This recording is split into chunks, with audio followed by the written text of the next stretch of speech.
Hey guys, Civilord here, back in with another action figure review. Today our Mythic Legion's Rising Sun's Wave roll on with good old Manisha Cinderhorn from the Sons of the Red Star.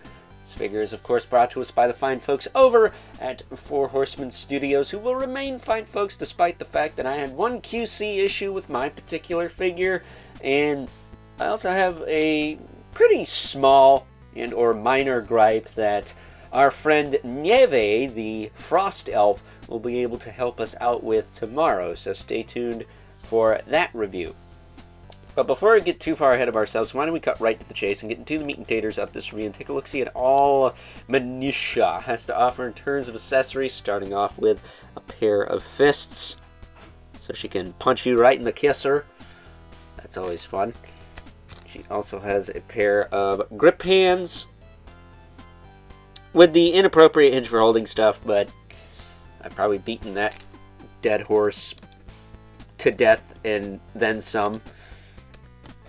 We also have a pair of open grip hands, or grasping hands, as well as an even more open pair of hands, or relaxed hands. That said, we also have a couple little trinkets for her belt. We have this, I don't know what this is, if this is like an arrow holder for like a crossbow, but she comes with this, and she also comes with this curved dagger, all the advent of decay, which is where her old man Malachi Cinderhorn hails from. But I'm going to stick this knife on her belt here. You can see it right there on the back. This was a pain in the arse to put on there, so that is why I ain't taking it off. If you want me to take it off, buy your own figure. I don't know what to tell you. It ain't coming off. I had to take her apart and literally like pull that clip a little bit to slide that on there.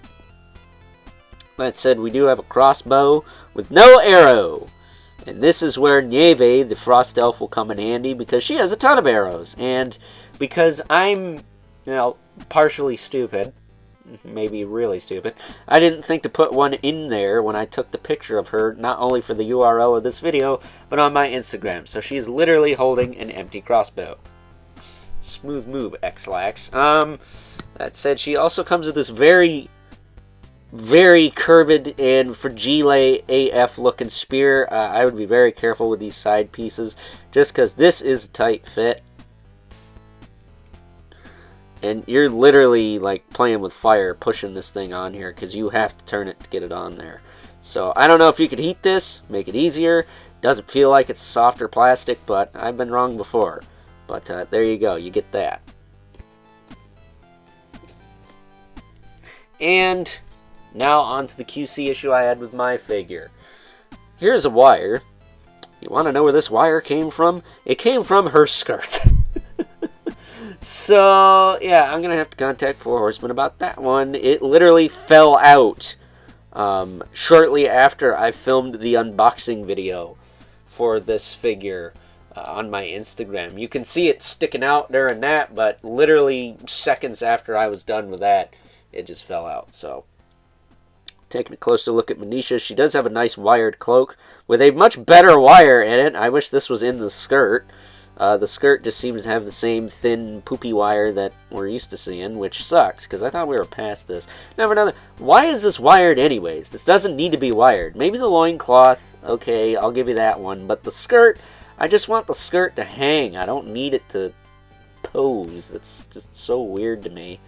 But at any rate, it does sit for the most part, so hopefully they can replace it and just give me one where the wire ain't sticking out, because for the most part the wires in this wave not terrible. I didn't exactly mention it in his review, but I did mention it in the unboxing video for Okari, the ghost of a demon, as they say.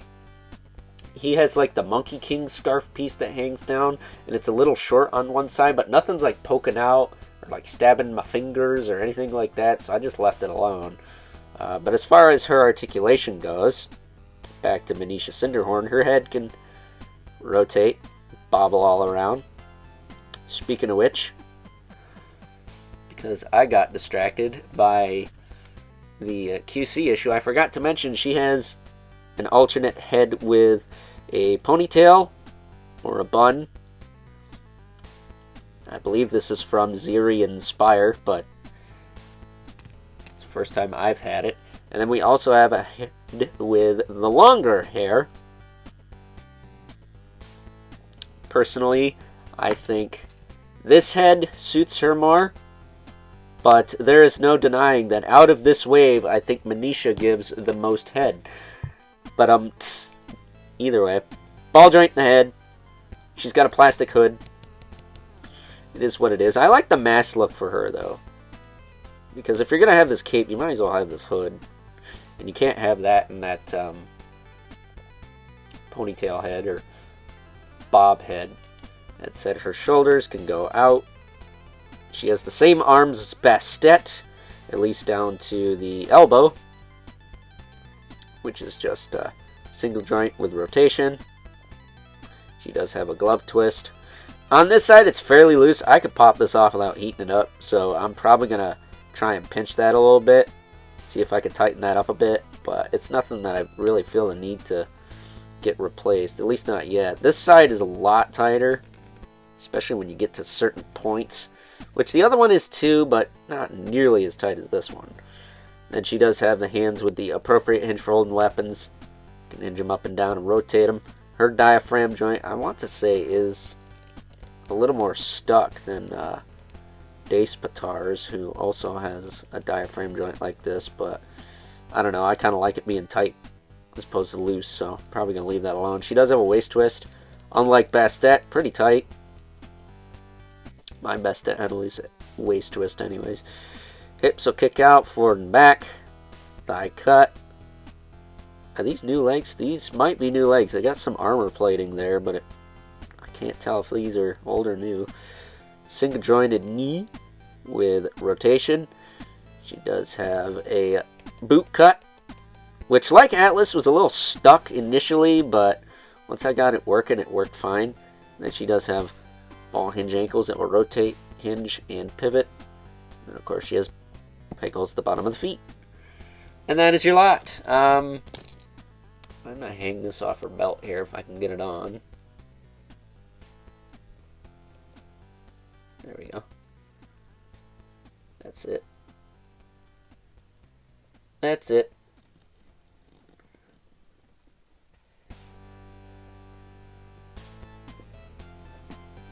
There. But, ooh, her spear was in the way. Didn't notice that before. But that's Manisha in a nutshell. She is a cool dark elf mercenary character, so if that's what you're looking for, she's got you covered, but I just did not have the best experience with mine. But I think we can all say that my experience with her is better than the giant yak man known as Regarion. Check that review out from yesterday if you haven't already for more on that one. So, with that being said, I think it is time now that we move right along and take a look at some size comparisons. First up, here is good old Manisha Cinderhorn, the Dark Elf Mercenary, alongside her fellow Sons of the Red Star, both of which we've already looked at on the channel, so please check those reviews out if you haven't already. Really appreciate it if you did. That said, we have good old Okari, aka the Ghost of a Demon, ooh, spooky ghost, as well as Despata, the Insectoid Assassin. And like I said in both of these guys' reviews, and I'm going to say it here, these guys look great together. I like the diversity of this faction. It's just a random bunch of cutthroats from different backgrounds, cut from different cloths. They all look great together. Kind of giving me Decepticon from Transformers vibes. I don't know what it is, but maybe it's Despatar in particular, because, well, Insecticons and whatnot, but they're giving me that kind of vibe. Very mix mash of characters, and I'm all here for it. Hopefully we see some more Sons of the Red Star in the near future. I would like to see some updates, maybe to Grisha, or is that really the only other character that is a faction member and not just a tribute? Either way, maybe we'll get an update to Grisha now that we're getting the snake parts. Maybe that dude's a snake, maybe that dude is something else, I don't know, but I just know that Despotar's got it out for him for some reason, so getting these two out of the way. So we can bring in our two regulars. Brother Mandibilith. Right there. And the infamous 11 Spawn, who, yeah, I'm going to say is towering over everyone. In this case also, because like Despotar, Manisha is a 2.0 body, and they tend to be a little smaller than your 1.0s. And despite the fact that Okari's a little shorter because he has the Monkey King lower legs, he still seem to be a little bit closer to Spawn than these two. I don't know what it is. They all look the same height to me, but I've been wrong before, haven't I? So with that being said, it's time now that we wrap things up with some final thoughts. Overall, and aside from not having an arrow for her crossbow, I mean, I guess Nieve has us covered with that one, with the arrows she comes with. The only major gripe I have with good old Manisha Cinderhorn here is the fact that a wire fell out of her skirt when I took her out of the package, so I guess I'm going to have to contact customer service about that one, but it's not like I don't have a couple other things to hit them up about at the moment anyway, so there is that.